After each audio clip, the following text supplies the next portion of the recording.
Maintenant, la question des vêtements mixtes. Je reviens là-dessus. La question des vêtements mixtes, c'est quoi?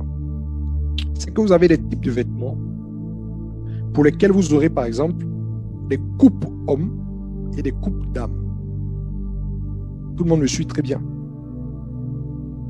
Est-ce que tout le monde me suit? Je dis que pour ce qui est des vêtements mixtes, les vêtements mixtes, par exemple, les t-shirts, vous avez par exemple des boubous, des t-shirts, beaucoup de vêtements comme ça. Vous aurez des coupes pour hommes et vous aurez des coupes pour dames. C'est simple. C'est simple. Donc, chacun revêt ce qui est coupé selon son genre et puis on avance. La question des pantalons, j'en arrive. La question des pantalons. Le vrai problème avec le pantalon, c'est quoi? Le vrai problème avec le pantalon, j'explique donc que le pantalon a d'abord même le pantalon n'était pas, il n'y avait pas de pantalon. Vous comprenez? Je veux dire, il y a des siècles en arrière, on n'avait pas de pantalon. Vous m'entendez bien?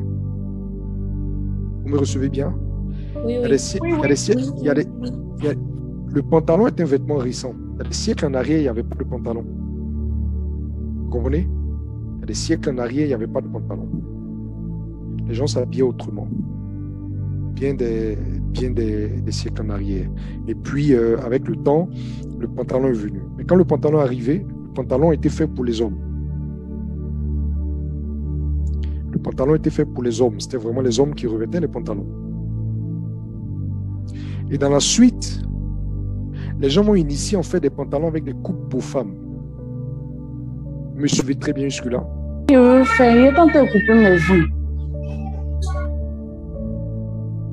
Dans la suite, les gens vont initier en fait des pantalons avec des coupes pour femmes. De sorte qu'aujourd'hui, par exemple, vous avez des pantalons de coupe dame. Vous avez des pantalons de coupe homme. Jusque-là, tout le monde me suit. Est-ce que tout le monde comprend ce que je dis? Oui. Je veux que ce que je dis là soit clair dans l'esprit de tout le monde. Je dis que le pantalon n'était pas à l'origine. La culture vestimentaire que l'homme a vraiment transportée sur des millénaires, c'est vraiment la culture du boubou, des tuniques. Vous comprenez? C'est vraiment la culture des tuniques, des étoffes qu'on mettait avec des tuniques là-dessus. Ça, c'est vraiment la culture vestimentaire que l'homme a transportée sur des millénaires. À part les soldats qui avaient naturellement d'autres types de tenues parce qu'ils devaient avoir des tenues qui puissent leur permettre de manier leurs armes et de se battre. Mais dans la vie ordinaire, les gens avaient, c'était vraiment le style tunique. On va dire boubou avec voilà, d'autres, c'était un peu dans le style romain, etc. Donc, un peu plus récemment, le pantalon va arriver. Donc, à l'origine, le pantalon sera fait pour les hommes. Donc, les femmes sont toujours dans leur robe. Jusqu'à ce que, un peu plus récemment, soit initié, par exemple, des pantalons avec des coupes pour femmes. On me suit jusque-là?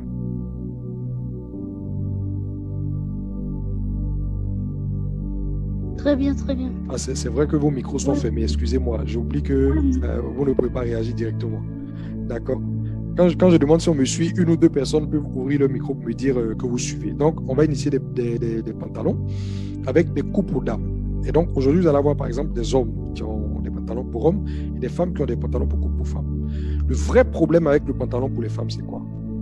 Parce que dès lors qu'on a initié des pantalons avec des coupes pour femmes, ce n'est plus un vêtement qui est typiquement masculin. Je veux que vous suivez très bien la démarche que je suis en train d'expliquer.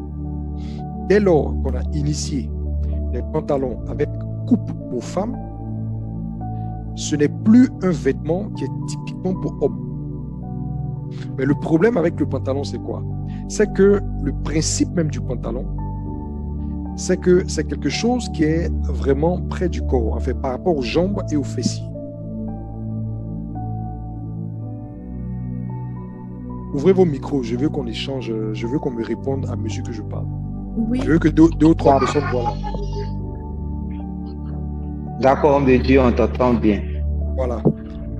Donc, il va avoir... Le problème, c'est que dans la conception même du pantalon, le pantalon est un genre de vêtement où vous avez par exemple des tubes qui sont très proches des jambes. Ça, c'est le principe du pantalon. Très proches des jambes et qui sont de nature à mouler en fait le fessier. Donc, le pantalon, quoi qu'il soit par exemple réalisé dans une coupe d'âme, va nous faire basculer en fait dans la première catégorie de vêtements qu'on a indexé et qu'on a pointé comme étant non conforme au standard de Dieu. C'est-à-dire, il faut cacher les attributs. Et la morphologie de la femme dans un pantalon ne peut pas être, je veux dire, une femme qui est vêtue dans un pantalon, forcément, va exposer certaines parties de son corps. Parce que la morphologie de la femme est différente de celle de l'homme. On me suit? La morphologie de la femme est différente de celle de l'homme. Donc, une femme qui revêt un pantalon, le pantalon va être comment sur elle. Forcément, le pantalon va lui éventuellement mouler le postérieur, mouler un peu les jambes, etc. Et ça, c'est pas bon pour elle. C'est pour cela qu'on va vous dire évitez les pantalons. Par ce principe-là.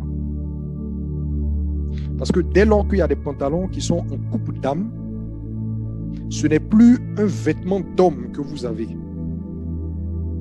Dès lors que c'est coupé pour une femme, ce n'est plus un vêtement d'homme. Mais cette façon de s'habiller là, avec la morphologie de la femme, ça ne va pas de pair par rapport au fait que ça doit être, que la femme et l'homme doit être vêtu de façon pudique et réservée. Je veux qu'on comprenne très bien. J'avais dit dès le premier jour qu'il faut être vêtu de la manière la plus... Il faut se couvrir le corps de la manière la plus complète et la plus pudique qui soit. C'est le principe qu'on a dégagé du deuxième vêtement. Et suivant ce principe-là, la morphologie de la femme et le style vestimentaire qu'on appelle pantalon, c'est-à-dire que quand le pantalon et la morphologie de la femme se croisent, on ne peut pas respecter le principe de base, qui était de se couvrir de la manière la plus complète et la plus pudique qui soit.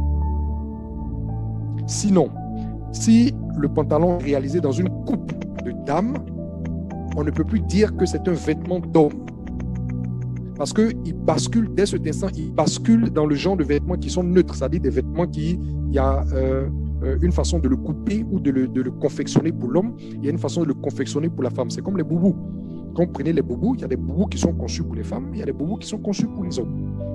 Donc, un homme qui porte un boubou, on ne dira pas qu'il porte un vêtement de femme si ce boubou est coupé vraiment dans le style d'un boubou pour homme. Vous comprenez? Une femme qui porte un boubou qui est vraiment coupé pour être un boubou de femme, on ne dira pas qu'elle porte un vêtement d'homme. On me suit, hein? Très bien. Mais oui. si une femme porte un boubou qui est coupé dans comment on appelle ça, dans le modèle des boubous hommes, elle porte un vêtement d'homme. Et si un homme porte un boubou qui est coupé dans le design des boubous de femme, c'est un vêtement de femme qu'il aura porté. Vous comprenez? Mais si chacun est dans la coupe, là je parle des vêtements neutres. J'ai dit qu'il y a des vêtements qui sont vraiment caractériels pour un sexe, d'autres qui sont vraiment typiques pour l'autre. Et puis là je parle des vêtements neutres. Les vêtements neutres, quoi qu'ils soient neutres, il y a des coupes. Bon, les t-shirts quelquefois, les t-shirts eux sont carrément, quelquefois vous avez des t-shirts, il n'y a pas de coupe particulière pour les t-shirts. Hein. Je crois que pour les t-shirts, il n'y a pas de coupe. C'est ça, non? Les t-shirts, c'est la même chose qu'on a en boutique pour tout le monde. N'est-ce pas? Et il y a différentes coupes, hein, quand même. Les t-shirts, il y a des... Je ne parle pas de t-shirt moulant. Hein. Je ne parle pas de t-shirt moulant. Je ne parle même pas de vêtements moulants ici. C'est pas moulant, mais même au niveau, en fait, oui. Pas décolleté ou pas, que ce soit rond, que ce soit... Enfin, il y a quand même différents... Ok, il y a des spécificités en fait, c'est ça? Oui. Ok. Donc, ce qui a été conçu pour être pour la femme, quand une femme le porte, il n'y a pas de problème. Là, je parle des tenues neutres. Quand c'est coupé pour être pour l'homme, s'il porte, on ne dira pas qu'il a pris un vêtement de femme. Et si la femme porte ce qui a été coupé pour être pour une femme, on ne dira pas qu'elle a mis un vêtement d'homme. Mais pour la question spécifique du pantalon, comme je le dis, un pantalon qui est coupé dans un modèle de femme n'est plus un vêtement d'homme. Mais le problème que ça pose, c'est que le principe du deuxième vêtement qu'on avait vu et la morphologie de la femme dans un pantalon, ça ne peut pas répondre à ce critère. Quelqu'un comprend ce que je dis? Moi, j'ai une question à ce propos. Moi aussi, j'ai une question.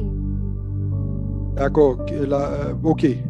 Venez l'une après l'autre et posez vos questions. D'accord.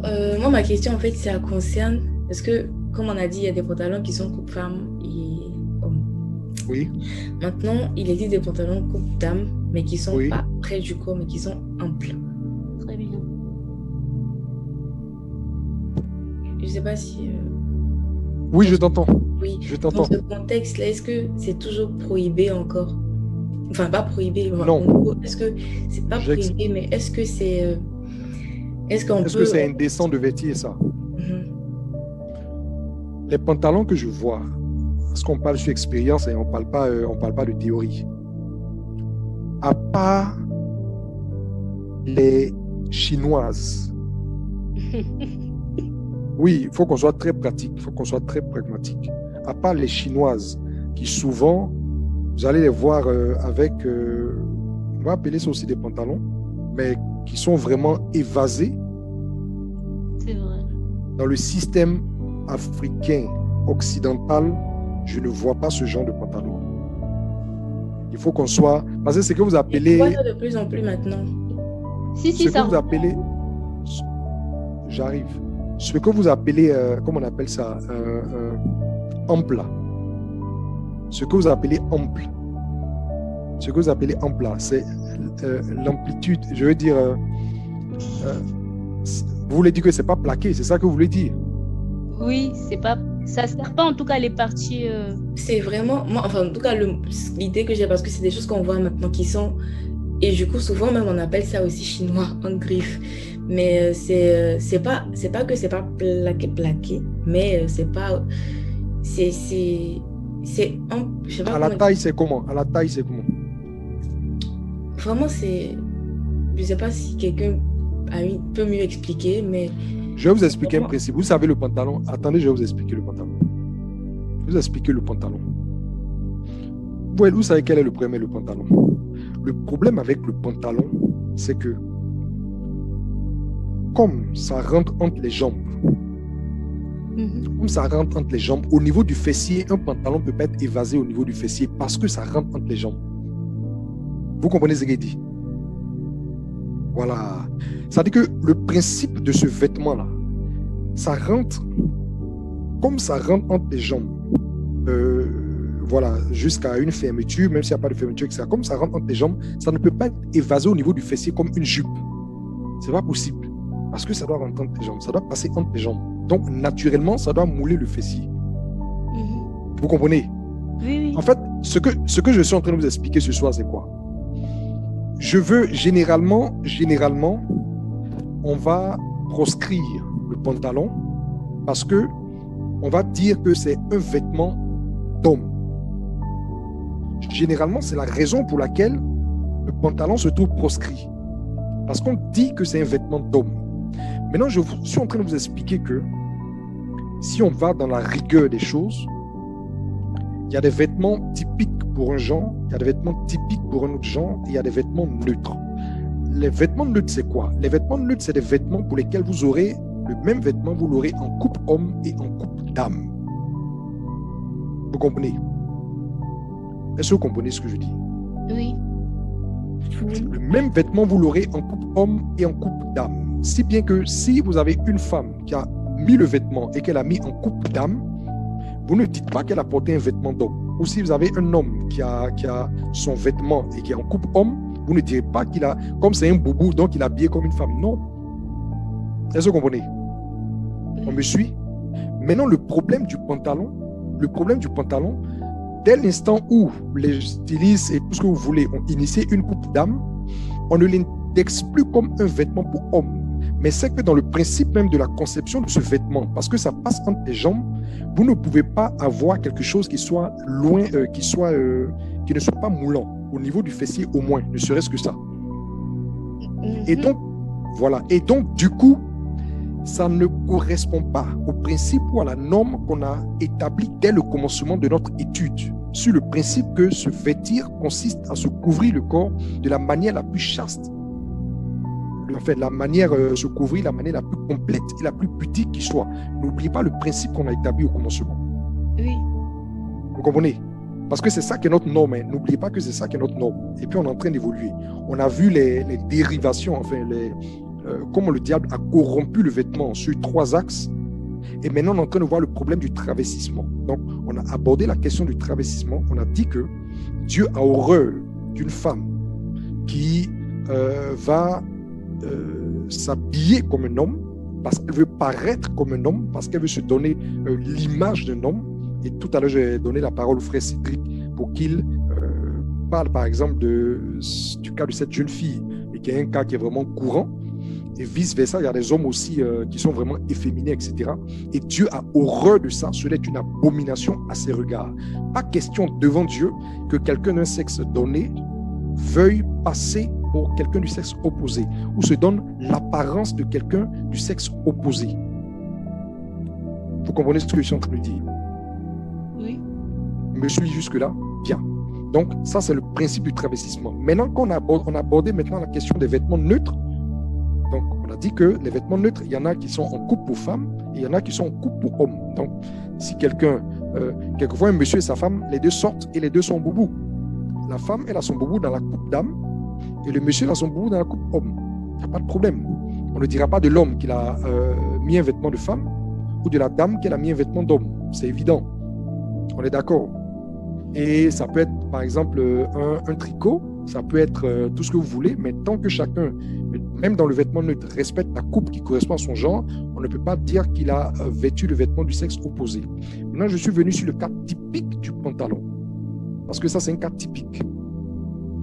Sur le cas typique du pantalon, j'ai expliqué tout de suite que dès l'instant où les gens ont initié une coupe d'âme pour le pantalon, une femme qui porte un pantalon de coupe d'âme, on ne dira pas qu'elle a mis un vêtement d'homme. Parce que les hommes ne portent pas ça. Mais le problème avec le pantalon pour la dame, c'est que le genre même de vêtement, pantalon, parce que ça passe entre les jambes, etc., c'est quelque chose qui sera toujours de nature à mouler le postérieur. Et donc, ça ne répond pas à la norme qu'on a établie au commencement à partir du deuxième vêtement que Dieu a conçu. Je veux que cette démarche soit clair dans vos esprits.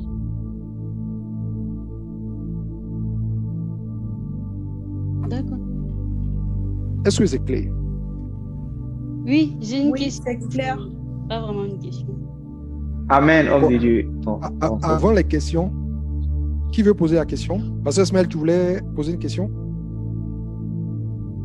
Non, en tout cas, c'est par rapport à la démarche. Ok. Voilà. Bon, Voilà. j'aimerais souligner que j'aimerais souligner aussi que Oui. en tout cas, c'est ma première fois en tout cas, j'ai écouté beaucoup de prédications sur vraiment mon aîné. C'est ma première fois de l'écouter réellement sur les détails par rapport à ces questions que vous êtes en train de poser.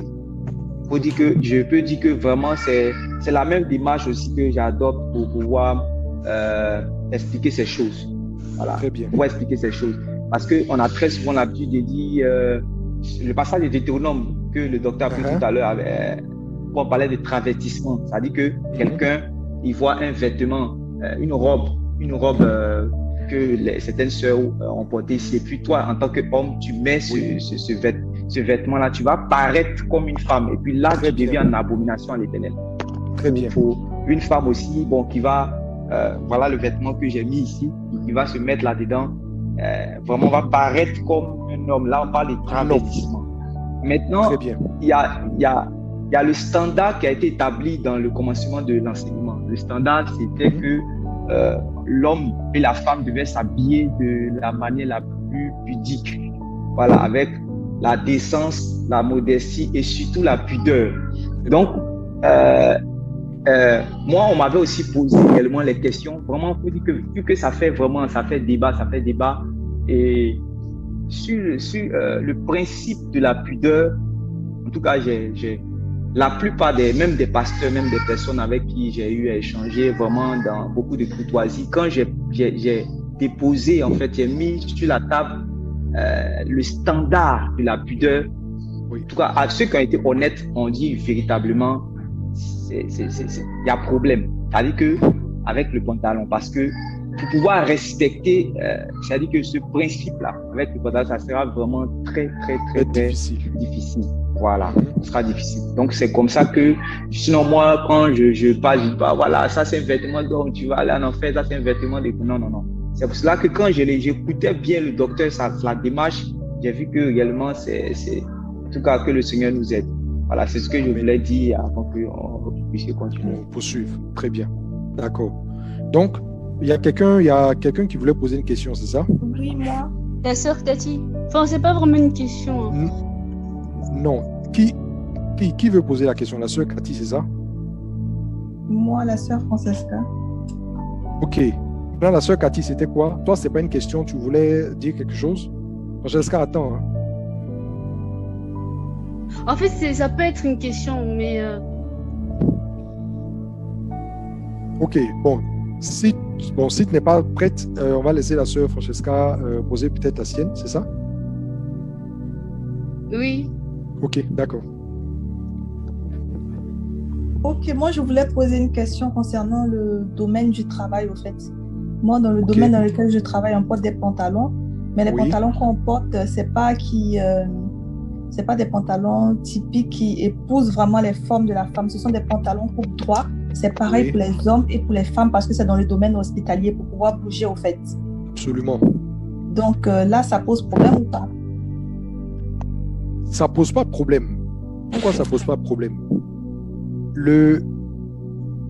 C'est même pas seulement dans le domaine hospitalier. Hein. Je crois qu'il y a aussi il y a d'autres domaines comme ça, comme peut-être la police, ce genre de choses, où à cause de la mobilité. À cause de la mobilité, les gens vêtent ce genre de choses. Maintenant, c'est ce que vous mettez au-dessus.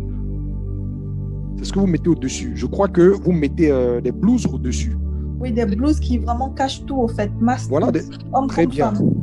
Voilà, des blouses qui masquent tout, justement. De sorte que le fessier de quelqu'un ne va pas se trouver, par exemple, exposé. C'est ça. Voilà. Mais par souci de mobilité rapidement à l'hôpital, courir ici, prendre une civière là, faire ceci, etc. C'est le style vestimentaire et pour les médecins, les infirmiers, je crois que tout le monde, il y a même des chaussures typiques pour ça. Vous avez vos bonnets, vos chaussures, vos blouses et puis vos pantalons, mais des blouses vraiment qui descendent jusqu'aux genoux. Voilà. Donc, je veux dire, on ne va pas avoir, par exemple, le médecin ou l'infirmière, etc., qui est en train de rouler, par exemple, son procédure dans l'hôpital. Ça, on ne verra pas ça.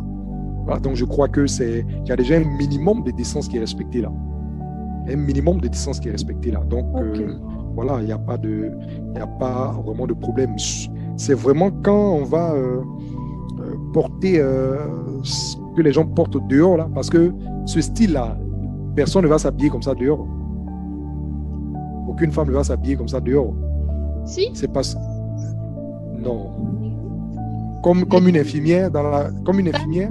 Des pantalons et puis au-dessus, elle porte une tunique de sorte qu'on ne voit pas forcément leurs fessiers. Si, la plupart des femmes... Si elle a une longue tunique, non.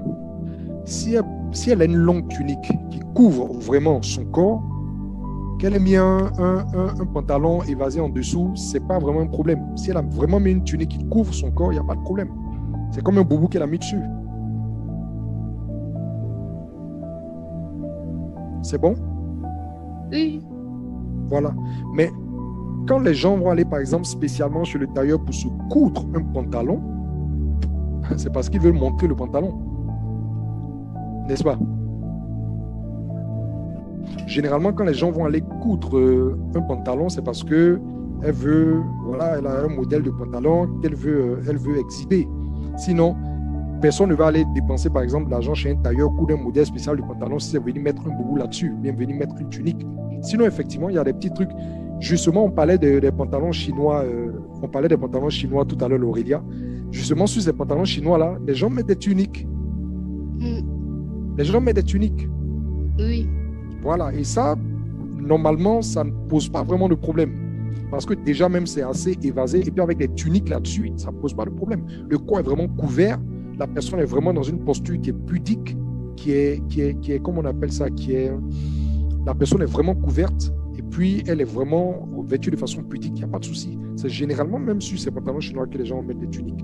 Mais ce qu'il y a de pantalons que nous connaissons dans nos systèmes-là, généralement, ça ne respecte pas la norme de la pudeur, malheureusement. Et c'est pour cela que, quelquefois, on a coupé court pour déconseiller cela aux sœurs. Mais aujourd'hui, notre objectif, c'est de vous amener à comprendre les choses jusqu'à la racine. Pour que vous soyez suffisamment... vous savez, c'est... Quand l'instruction est donnée dans l'esprit et qu'on a épousé les choses avec un esprit de sainteté, on sait quoi faire pour respecter les normes de Dieu et pour marcher comme il plaît à Dieu. Parce que marcher dans les voies de Dieu, c'est marcher comme il plaît à Dieu. Est-ce que vous comprenez? Donc, on fait tout pour plaire à Dieu. On fait tout pour avancer dans le standard de Dieu. On fait tout pour se rapprocher des normes de Dieu, de les respecter au minimum, mais de les appliquer à 90, à 95, à 100% si on peut, mais d'appliquer les normes de Dieu. Parce que nous avons pour vocation de plaire à Dieu. Nous avons pour vocation d'être à la ressemblance de Dieu. Nous avons pour vocation de refléter la pureté, la vertu de Dieu. Une femme, par exemple, qui coupe court pour dire, moi, dans ma garde-robe, tel genre de vêtements, j'estime que c'est tendancieux, je coupe, je me réserve pour tel type de vêtements et j'estime que avec ça, je suis vraiment... voilà, je suis bien mise, je suis vraiment pudique, voilà, je suis, voilà, je respire, j'ai un extérieur qui convient à la sainteté, comme pouvait le dire l'apôtre Paul. Il disait il exhortait que nous ayons un extérieur qui convient à la sainteté. Vous savez, la sainteté, même, c'est un style. Il faut aimer la sainteté. Il faut aimer la sainteté. C'est-à-dire, si quelqu'un n'a pas aimé la sainteté, il lui sera difficile de marcher dans la sanctification, bien de rechercher les choses saintes. Parce que ce que ton cœur n'a pas aimé, ce que ton cœur n'a pas affectionné, là, il te sera difficile de chercher à faire des progrès là-dedans. C'est quand ton cœur aime et adopte quelque chose que tu progresses là-dedans avec joie. Vous voyez, il y a certaines assemblées où on a imposé certaines choses à certaines personnes. Tu les vois là-dedans, mais tu sens que les gens sont malheureux, ou bien elles sont malheureuses. Quelquefois, quand tu vois certaines dames, elles sont dans certaines tenues, etc., mais tu les sens malheureuses. Non. Quand quelqu'un a aimé la sainteté et qu'il a épousé même le concept de la pudeur et de la justice du royaume, ça veut dire que plus il se sanctifie, plus il est heureux. Et mieux elle se couvre le corps, mieux elle est heureuse. Je vous donne l'exemple, mon exemple personnel, par exemple. J'ai décidé, par exemple, ça c'est personnel. Vous comprenez, non? Je me dis que quand j'aurai davantage de moyens, pas forcément quand je serai riche, hein, mais quand j'aurai, parce qu'actuellement je suis dans tellement de travaux que je ne m'occupe pas trop de mes vêtements. Voilà. Je ne m'occupe pas trop de ça. Mais il y a un genre de vêtements que j'ai résolu de porter. Pourquoi? Parce que c'est ça qui va plaire même à mon âme. Est-ce que vous comprenez? C'est ça qui va plaire à mon âme. Et puis, j'estime que c'est... pas que si je ne me vais pas ainsi, je suis souillé. Non. Pas que si je ne me vais pas ainsi, je suis impur ou bien je brise une norme. Non. C'est déjà correct. C'est déjà correct. Mais j'aspire à mieux. Vous comprenez, non? J'aspire à mieux. Et puis, c'est ce que mon âme désire. Est-ce que vous comprenez? C'est ce que mon âme désire. Amen. Et puis je suis en train de tendre vers ça. Actuellement, je travaille beaucoup plutôt, je m'oriente plutôt sur les machines, etc. Mais dans un peu de temps. Voilà, dans un peu de temps. Et je serais content même d'être ainsi. Et puis, mon âme aime ça. Mon âme aspire à ça. Et je vais vous dire que il faut il faut aimer la justice du royaume. Il faut aimer la vertu de Dieu. Il faut aimer la sainteté. Ça ne veut pas dire qu'on est parfait, mais il faut aimer ça. Et puis qu'on aime, on progresse là-dedans. Et puis qu'on progresse, on est joyeux. Et puis quand vous êtes joyeux dans ce que vous faites, il y a un reflet qui se dégage de vous. Vous comprenez, non? Quand vous faites quelque chose pour obligation, et puis quand vous faites quelque chose dans lequel vous êtes épanoui, c'est différent. C'est différent. Quand vous faites quelque chose dans lequel vous êtes épanoui, c'est-à-dire que quand tu te couvres le corps et puis ça te plaît et puis tu es épanoui dedans, c'est-à-dire que tu dégages même une atmosphère qui convainc les gens de faire comme toi. Mais quand tu le fais par obligation, ceux qui ont du discernement, quand ils te regardent, ils savent que tu es malheureux dans ce que tu es en train de faire. Est-ce que vous comprenez? Ils savent que tu es malheureux dans ce que tu es en train de faire. Mais bon, c'est une sorte de... Tu n'as pas le choix. On dit que c'est ce qu'on doit faire, donc je fais. Mais tu n'as pas le choix. Merci beaucoup, homme de Dieu. Voilà, le docteur, il travaille beaucoup avec la discipline. Voilà, et on va s'efforcer. Voilà, je sais que ça peut susciter encore beaucoup d'autres questions. Mais comme il a dit, l'essentiel, c'est qu'on puisse réellement comprendre les principes qu'on a vus depuis longtemps. Et c'est ça qui doit vraiment être calé dans nos esprits. Et comme il avait dit le vendredi, voilà, son objectif, ce n'est pas de... c'est-à-dire que même s'il avait la possibilité, même en esprit, d'aller fouiller, de regarder dans le placard des gens, pour dire non. C'est vous-même parce que dans l'enseignement qu'on donne, on communique un esprit. Et l'esprit qui sera communiqué, vous-même, vous serez à même réellement de sanctifier votre garde-robe. Voilà. Ce n'est pas nous, on va dire voilà. Mais c'est parce que vous avez vu que la question du pantalon, ce n'est pas lui qui a commencé à parler de ça. Mais c'est vous-même, vous avez posé la question. Voilà. Au fur et à mesure que vous avez commencé à comprendre, vous-même, vous avez posé la question. Et c'est à partir de ce moment qu'il a commencé aussi à donner l'explication. Donc, c'est comme ça. Quand la chose, c'est-à-dire que l'esprit du vestimentaire, selon Dieu, sera vraiment communiqué, vous allez voir qu'il y a tel genre de choses, de touches, de choses que vous ne devez pas mettre, il y a tel genre de choses que vous devez mettre. Voilà, vous-même. C'est comme ça. Donc, la conclusion aussi m'a vraiment plu. Bon, pour ceux qui me connaissent, vous allez voir que quand on prêche sur ces choses, bon, moi, je prêche pas toujours sur ces choses. Voilà, je prêche pas sur ces choses. Je prie que Dieu vraiment donne aux frères et aux sœurs d'aimer, comme le docteur disait, d'aimer même, d'épouser, voilà, le standard de Dieu. Une fois que le standard de Dieu est épousé, c'est facile maintenant de pouvoir, parce que ça envoie toujours des polémiques. Voilà, ça envoie toujours des polémiques, mais il faut que les gens puissent aimer, de sorte à ce qu'ils ne puissent pas obéir par obligation. Voilà, par contrainte. Et vous les voyez, ils ne sont pas heureux. Comme le docteur disait, la conclusion m'a beaucoup plu parce que les gens font ça parce qu'on les a dit de faire, donc ils ne sont pas heureux. Et souvent, ce n'est pas beau à voir. Voilà. Donc, homme de Dieu, merci. On va s'arrêter là. Par la grâce de Dieu, il y a beaucoup de questions, vous pouvez les noter. Voilà. Mais posez les questions, pas dans le but ne posons pas les questions dans le but de nous opposer à ce que Dieu veut que nous puissions recevoir. Voilà, soyons simples. Il y a des choses qui ne sont pas faciles. Vous avez vu la prière qu'on a faite depuis le vendredi. J'ai prié. C'était le Saint-Esprit qui me conduisait pour que réellement on puisse... Ce n'est pas facile. Voilà. Avec un cœur de pierre, on ne peut pas obéir. On ne peut pas obéir. Mais que Dieu nous donne un cœur de chair, que Dieu vraiment nous rende simples. Voilà, ce n'est pas facile, mais que Dieu nous rende simples. C'est pour cela que je vais laisser le docteur lui-même qui nous a donné la parole du Seigneur, de pouvoir prier pour nous. Voilà, afin que Dieu nous aide. Dieu aide réellement tous les frères et sœurs, que Dieu aide.